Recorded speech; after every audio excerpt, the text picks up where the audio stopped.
안녕하십니까. JTV 저녁 뉴스입니다.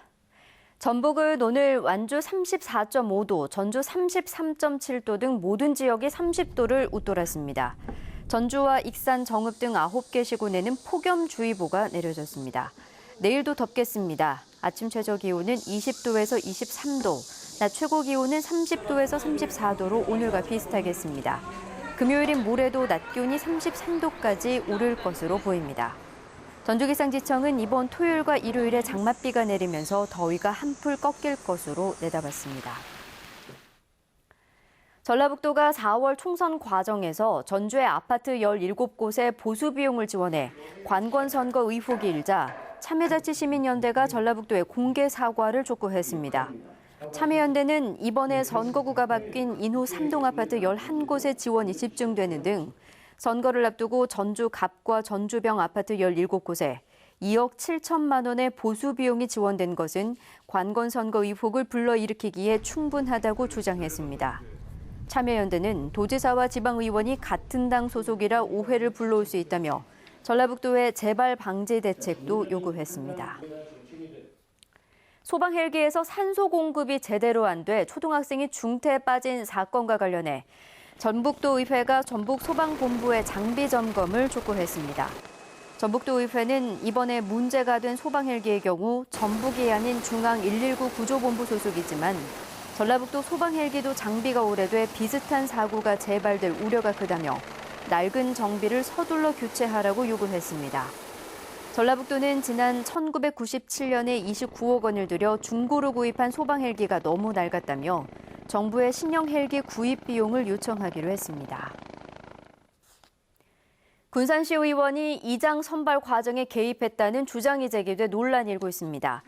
군산시 옥도면 주민은 군산시 의회 서모 의원이 자신의 측근을 선발하도록 옥도면에 압력을 넣어 조례에 따라 지난 15일에 치러질 이장 선발 면접이 취소됐다며 반발하고 있습니다. 이에 대해 해당 의원은 이장 선출 과정에서 잡음이 많아 주민 투표를 통한 이장 선출을 권고했을 뿐이라며 개입 사실을 부인했습니다.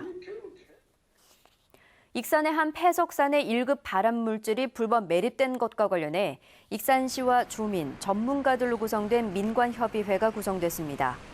민관협의회는 불법 반입된 폐기물로 인해 문제 폐석산 주변의 수질과 토양의 오염이 예상됨에 따라 오염 실태 조사와 원상 복구 등을 논의하게 됩니다. 지난달 익산의 한 폐석산 복구 업체가 1급 발암물질인 비소가 포함된 지정 폐기물 3만 5천 톤을 불법 매립한 것이 적발돼 환경 오염을 우려하는 주민 불안감이 커지고 있습니다. 정의당 전북도당이 인체 해로운 중금속이 검출된 학교 우레탄 트랙의 빠른 철거를 촉구했습니다.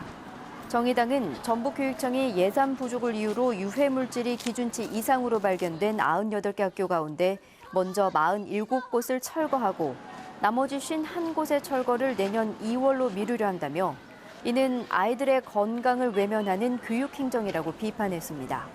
정의당은 중금속이 많은 우레탄 트랙을 여름방학이 끝나는 다음 달까지 철거하라며 내일부터 학교를 돌며 학부모 서명을 받기로 했습니다.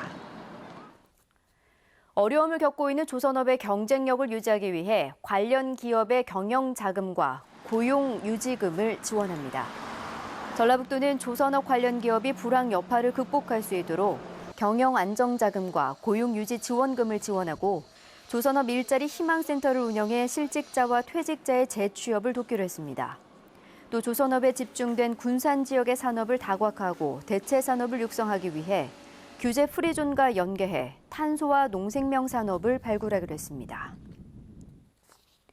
전북 자동차기술원이 한 해 8만 대 수준인 전북의 상용차 생산량을 20만 대까지 늘리기로 했습니다. 전북 자동차기술원은 자동차 기업과 대학 관계자 등이 참여하는 전문가 협의회 발족식을 갖고 앞으로 국내외 시장을 개척하고 선도할 다양한 시책을 발굴해 한 해 전북의 상용차 생산량을 현재 8만 대에서 2025년 20만 대로 2배 이상 늘리기로 했습니다. 전북 자동차기술원은 상용차 생산량이 20만 대까지 늘면 관련 일자리가 1만 개 이상 늘어날 것으로 기대했습니다. 전주시가 빗물 이용시설 사용자에 대해 수도요금을 감면해 주기로 했습니다.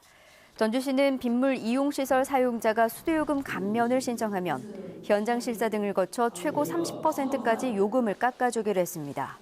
전주에는 130곳의 빗물 이용시설이 설치되어 있습니다. 사회복지사들이 장애인을 상습적으로 폭행해 무리를 빚은 남원 평화의 집이 폐쇄됩니다. 남원시는 올 연말까지 시설을 폐쇄하고 현재 남아있는 장애인을 다른 시설로 옮기는 방안을 포함해 다각적인 후속 대책을 마련하기로 했습니다. 이 시설의 사회복지사들은 생활지도 명목으로 지적 장애인들에게 폭력을 행사해오다 적발됐으며 경찰은 장애인을 폭행한 혐의로 생활재활교사 2명을 구속하는 등 전 현직 시설교사 14명을 입건했습니다. 40대 성범죄자가 전자발찌를 끊고 달아나 경찰이 공개 수배했습니다. 전북경찰청은 오늘 오전 0시 55분쯤 군산에 사는 45살 강경환 씨가 전자발찌를 끊고 서울로 달아났다고 밝혔습니다. 강 씨는 성범죄로 처벌을 받은 뒤 지난해 7월부터 전자발찌를 착용해온 것으로 알려졌습니다. 경찰은 키 165cm에 62kg의 마른 체형으로 짧은 머리를 한 강 씨를 공개 수배하고 도주 경로를 추적하고 있습니다. 전북경찰청 광역수사대는 가짜 서류로 은행에서 전세자금과 창업자금 수억 원을 대출받은 혐의로 41살 정모 씨 등 2명을 구속하고 13명을 불구속 입건했습니다. 정 씨 등은 지난해 1월부터 최근까지 급히 돈이 필요한 사람들을 모집해 계약서와 재직증명서 등을 위조한 뒤 은행에 제출하는 수법으로 13차례에 걸쳐 전세자금과 창업자금 5억 원을 대출받아 가로챈 혐의입니다. 전주지법 제1형사부는 지난 4.13 총선을 앞두고 선거운동원들에게 금품을 뿌리고 사전 선거운동을 한 혐의 등으로 기소된 전주 모 선거구 예비후보 A씨와 남편 B씨에게 각각 징역 10개월과 징역 1년을 선고했습니다. 또 선거운동원 등 관련자 17명에 대해서는 징역 6개월과 집행유예, 벌금형을 각각 선고했습니다. 이들은 지난 1월부터 전주의 선거 사무실을 차려놓고 전화로 지지를 호소하는 등 사전 선거운동을 하고 선거운동원들에게 현금 3천여만 원과 화장품을 제공한 혐의로 기소됐습니다. 잠시 뒤 방송될 JTBC 8시 뉴스 예고입니다. 오늘 익산의 낮 기온이 34도까지 올랐습니다. 전주와 익산 등 9개 시군에 폭염주의보가 내려졌는데요. 모레까지 찜통더위가 이어지다가 주말에 장맛비가 내리겠습니다. 군산의 이장 선발 과정에 현직 시의원이 개입한 정황이 드러나 논란이 일고 있습니다. 이장 후보들은 시의원이 이장 선발에 관여하는 건 월권이라고 반발하고 있습니다. 가짜 서류로 은행에서 전세자금과 창업자금 5억 원을 대출받아 가로챈 일당이 붙잡혔습니다. 은행이 전세자금을 대출할 때 임차인의 거주 여부를 확인하지 않는 점을 노렸습니다. 전주시가 주민 반발에 부딪힌 뒤 반딧불이를 내세운 생태관광지를 삼천이 아닌 전주천에 만들기로 했습니다. 그러나 새로운 대상지가 적절한지 논란이 일고 있습니다. 외국 대학생들이 전주를 방문해 다양한 한국 문화를 체험하고 있습니다. 자기 나라에 돌아가면 한국 문화를 알리는 홍보대사의 역할을 할 것으로 기대됩니다. 잠시 뒤 JTBC 8시 뉴스에서 자세하게 전해드리겠습니다.